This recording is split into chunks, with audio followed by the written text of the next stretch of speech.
खबर शामिल कयूं था GNP news bureau chief Mohammad Salim Memon की रिपोर्ट मूजिब एक पासे त सिंध हुकूमत वण लगाइण जी मुहिम हलाए रही है तो ॿिए पासे बल्दियाती नुमाइंदा वण कटाए रहा आहिनि, जंहिंजी असां सख़्त लफ़्ज़नि में मज़म्मत करियूं था। सिंध नेशनल डेवलपर्स एसोसिएशन के मरकज़ी क़यादत जो कराची के इलाइक़े मंगोपी टाउन के UC-10 जो बरसातुनि दौरान ओचितो दौरो,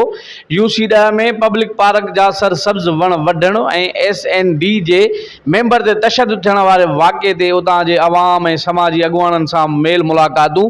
सिंध नेशनल डेवलपर्स जो चेयरमैन अली एजाज बलोच, सदर महबूब रिंद, नायब सदर डॉक्टर समीन अवाइल सोडो, जनरल सेक्रेटरी हसन वसाण, मोहम्मद ईसा संग्रासी, कोर मेंबर जो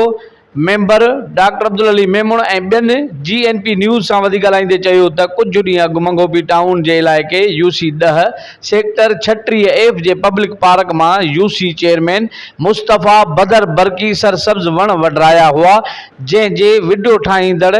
SND जो मेंबर नौजवान हबीब भट्टी निशानदगी कराई हुई, जंहिं ते माहौल दुश्मन ऐं समाज दुश्मन माण्हुनि हमलो करे खेसि सख़्त ज़ख़्मी करे विधो हो। पब्लिक पार्क जे दौरे जो मक़सद माहौल दोस्त वणकारी करणो आहे, जंहिंजी भरपूर तैयारी आहे। कराची के साथियुनि जी भी भरपूर तैयारी है, जंहिंमें टाउन चेयरमैन हाजी मोहम्मद नवाज बिरोही, UC-9 जो चेयरमैन अली हसन बिरोही, समाजी अगवान मोहम्मद अली बिरोही, UC-10 जो वाइस चेयरमैन मलक आमिर ऐं ज़ाहिद बरकी मुकम्मल साथ ॾियण जो वाइदो कयो आहे। असां उम्मीद करियूं था त कराची समेत